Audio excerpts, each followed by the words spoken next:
about how we've been able to manage it, we'd like to build. ਹਾਂਜੀ ਦੋਸਤੋ, welcome back. ਇੱਕ ਬਹੁਤ good news ਆ ਕਿ ਹਜ਼ੂਰ ਜਸਦੀਪ ਸਿੰਘ ਗਿੱਲ ਜੀ ਦਾ ਇੰਟਰਵਿਊ ਮਿਲ ਗਿਆ ਵਾ ਪੁਰਾਣਾ। ਇਹ ਫੁੱਲ ਵੀਡੀਓ ਆ, ਫੁੱਲ ਇੰਟਰਵਿਊ। ਤੁਸੀਂ ਇਸ ਵਿੱਚ ਉਹਨਾਂ ਦੀ ਆਵਾਜ਼ ਵੀ ਸੁਣ ਸਕਦੇ ਹੋ। ਇਹ ਤੁਸੀਂ ਪਹਿਲੀ ਵਾਰ ਉਹਨਾਂ ਦੀ ਵੌਇਸ ਸੁਣਨ ਜਾ ਰਹੇ ਹੋ, ਹਜ਼ੂਰ ਜਸਦੀਪ ਸਿੰਘ ਗਿੱਲ ਜੀ ਦੀ।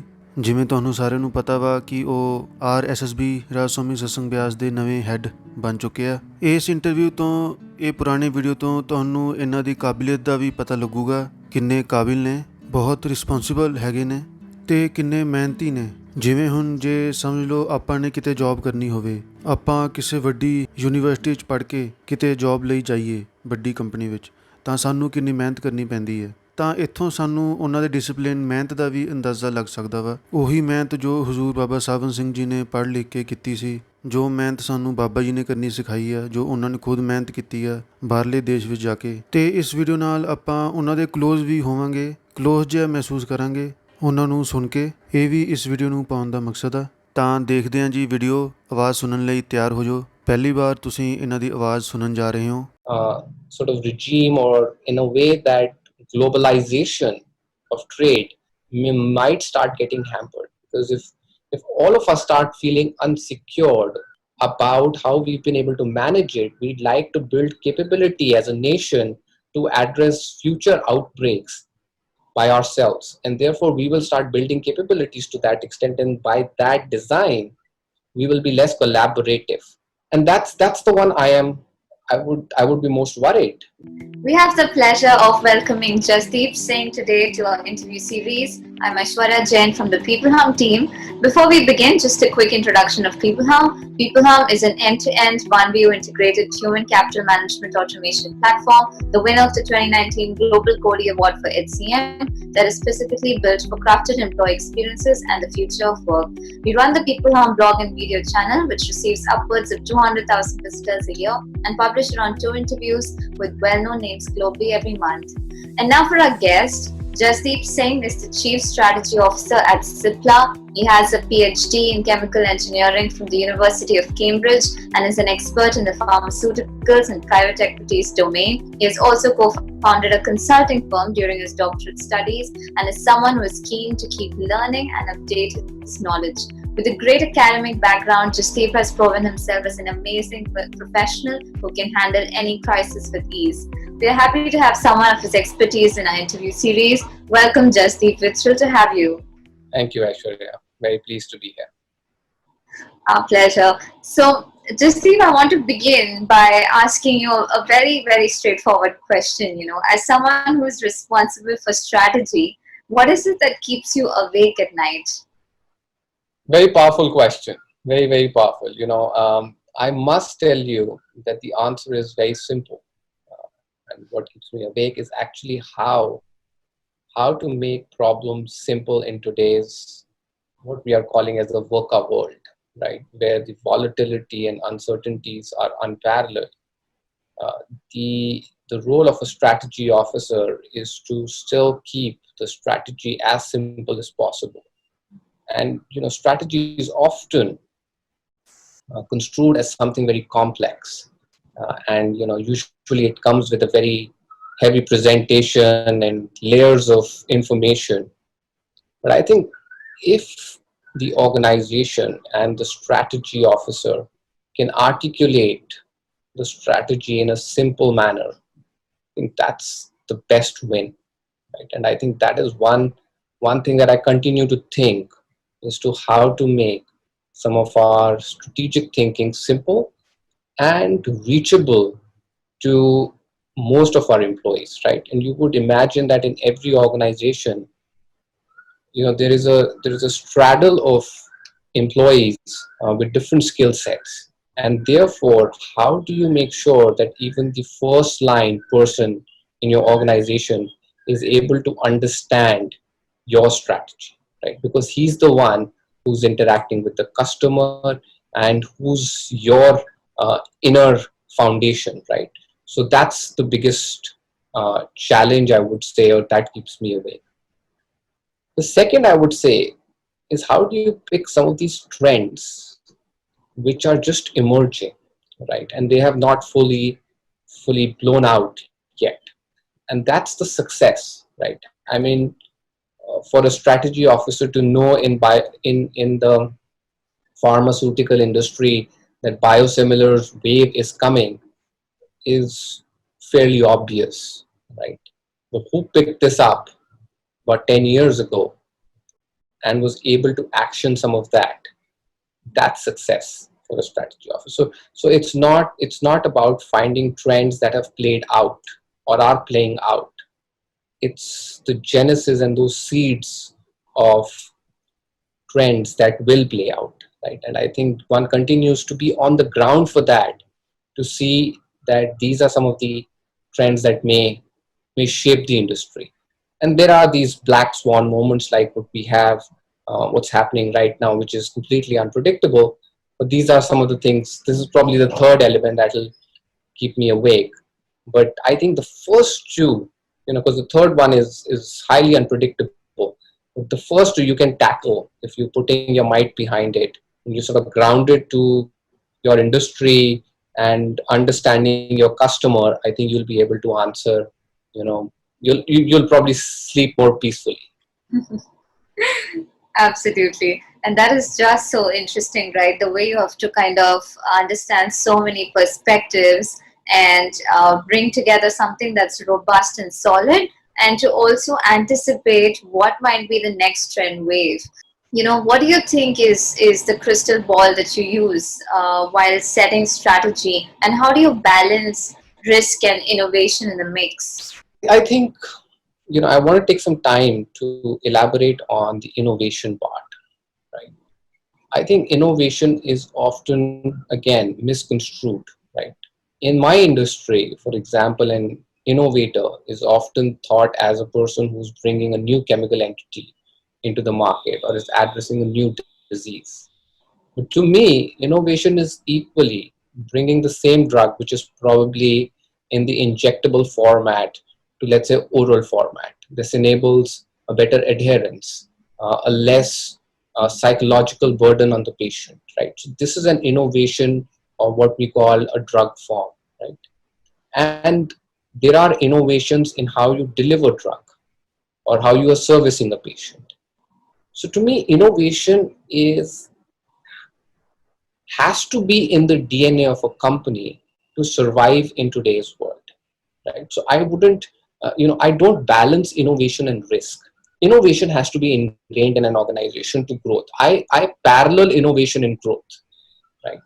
Uh, so then the question really becomes, how do I manage risk? And to me, the answer for that as well is twofold. I think one is a lot of work around data.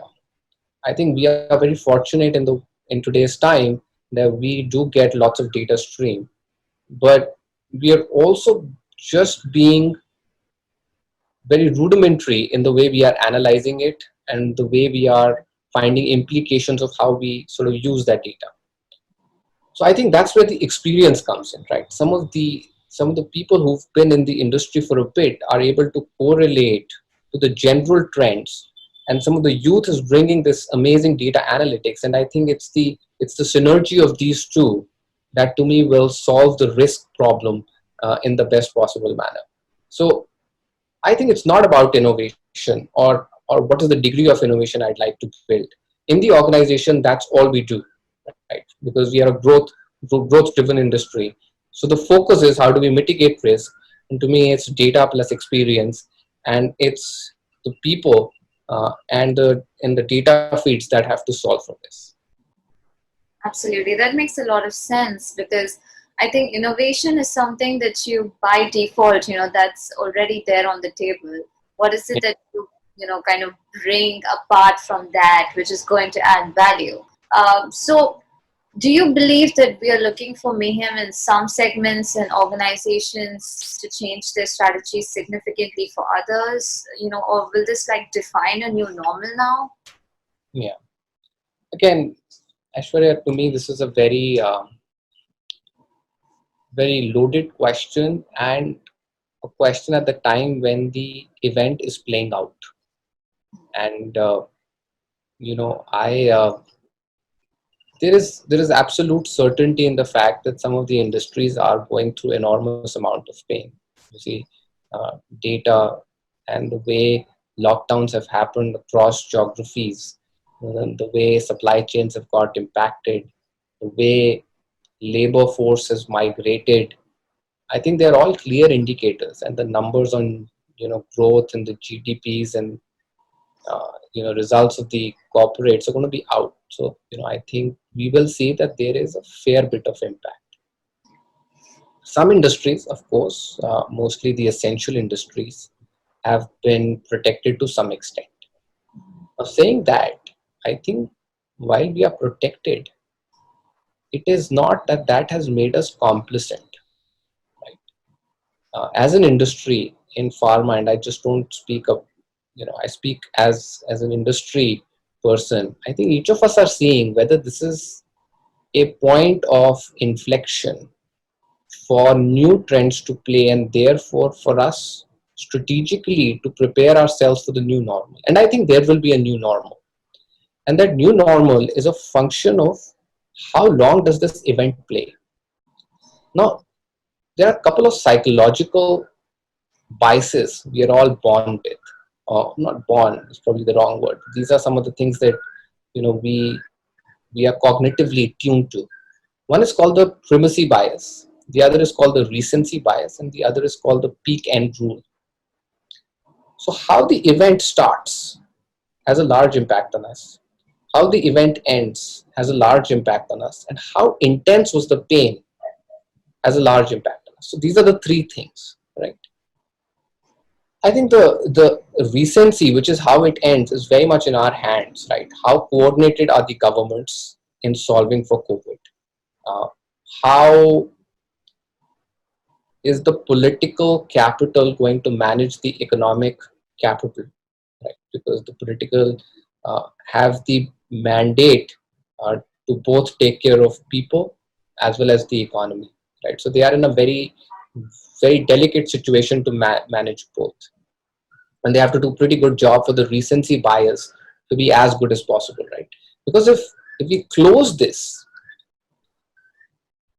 in a good manner, I think the new normal, if I would say, wouldn't be would be different from today, but it wouldn't be dramatically different. But if we leave uh, this impact in an uncoordinated manner, and we see this prolonging over a period of time because of the uncoordinated responses, because at the end of the day, if one economy opens and the people keep traveling, and this vicious cycle won't end, I think then this pain is going to psychologically bring a very big new normal, right? But what I see in the world right now, at least some of the political capital have taken some strong decisions with limited data. Uh, I mean, I see US, which has very robust data and is taking decision based on that particular data. But some of the other economies where data isn't as robust, I think the political engine has been able to take some good decisions. And to that extent, I think and I'm an optimist, I'm hoping that this coordinated response is able to find a good closure to this problem.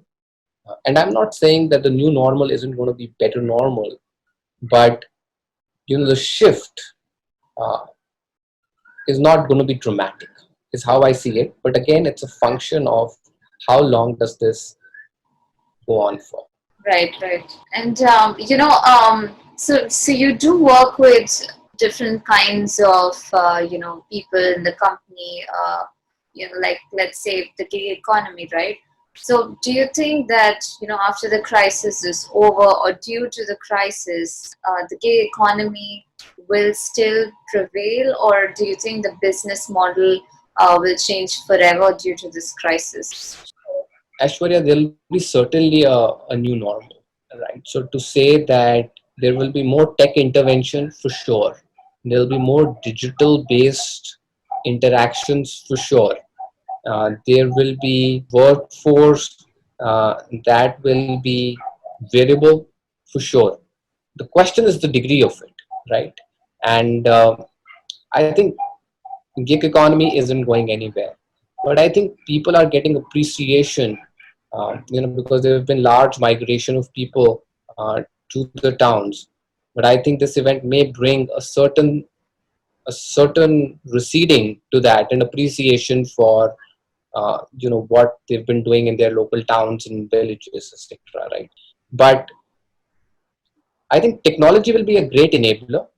I don't see that taking away jobs. Right, right. Yeah, I believe in that too. Technology can be a great enabler if you just use it in the right way. And as a chief strategic officer, what do you think are the three most significant people KPIs that you track to define success? See, in a function like strategy and some of the other support functions, I think while we are all enabling revenue and profitability support to the front line and to the business units, I think that clearly is a shared KPI with the businesses.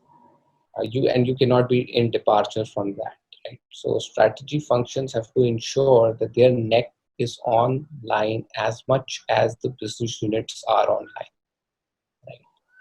We have to feel hands in gloves with them when they are executing on the front line. So to that extent, there should be fair bit of KPIs of some of the new initiatives that the business takes that should be part of the strategy. So to your point and earlier question, any strategic initiative that the strategy office undertakes and when it gets executed, there'll be certain KPIs associated with it. Those KPIs should always be part of the strategy office too. And that will create that stickiness for the strategy function to be part of the execution as well. That's one.